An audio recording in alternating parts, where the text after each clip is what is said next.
at this thing. Double neck Telestar from the 60s, maybe late 60s. This thing came to me in such horrible condition. It was like 1997 when someone walked in with, I think it was my buddy Morris McFarlane actually, who played with Sun Ra. And he walked in with this thing. It might have been in a trash bag, and he pulled it out. And I was like, oh my God, this is like pre-internet, right? And I took a close look at it, and it was so water damaged. I was like, I want this thing and I don't want it. The fretboards were coming off and they were all warped, both of them. This is just like, how could you possibly fix this? You know, you could look underneath them, both sides. Oh my God, the body was delaminating. It was obviously floating in water. I'm like, how am I gonna save this? All of the metal was just rusted. It was just like, you couldn't even imagine using it, you know? Oh my God, it was so, I actually paid a decent amount of money for it too, because I just had to have it. Look at the body. It's got that cool roundover on the back, and then binding with German carve. Well, it was all delaminating, and you can see where it was delaminating, right? Because I glued it back together. All of these edges were just coming apart, and then pieces of the rim. So, you know, they make this thing with a rim going around the exterior here, and then they glue a front on and the back on. That's where the delaminating is happening, with the front and the back. The rim itself was coming apart. This whole section of the rim here had come out. I had to put it back in, glue it in its spot. Stripping all the old glue off on the inside was rough too. And then getting it all clamped back down, fixing the necks. Oh my God, it was so hard. And then I made it even harder for myself because I kind of screwed up on the base neck. It happens sometimes. You make little mistakes. Well, what I did was, see these truss rods and these Tescos are big fat I-beams, aluminum. And then there's an adjustment bar behind it. Well, I put the truss rod inside the neck and then laid it down on my belt sander to get both, to flatten out. It's just the problem is that the aluminum doesn't sand at the same rate as the wood. So it was sticking up just a little bit above the wood. So when I clamped the fretboard onto it, the truss rod was pushing a little bit. So now I'm clamping really hard to get these sides to meet because I thought it was on. I thought I had nailed it, right? Didn't nail it. But I got the sides to meet, right?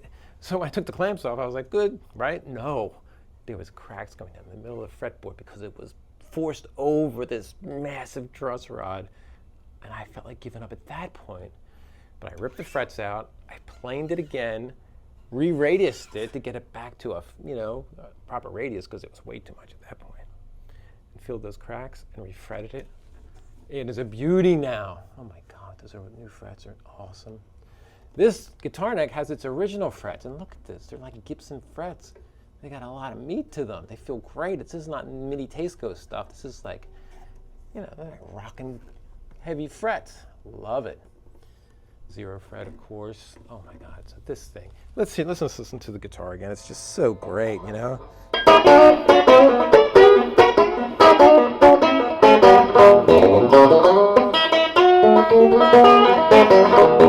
Let's hear both pickups. Here's the neck.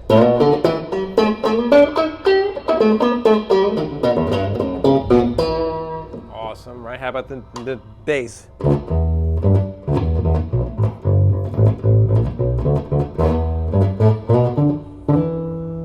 Tone? It's so great. It's just an amazing, it came back to life. It's cool looking. The inlay is awesome. And it's just got that old vibe. So I had to make these pickup rings. I made them out of plastic. And you know what? I think it pops better. I think the originals had like these metal rings. I also used a Rickenbacker bridge so I could intonate it and get that same floating sound and look. That's cool. Bar wasn't with that tremolo, but I found that bar on eBay. And I used a modern Fender type bass bridge to intonate it properly. I had some old Tesco knobs, awesome, right?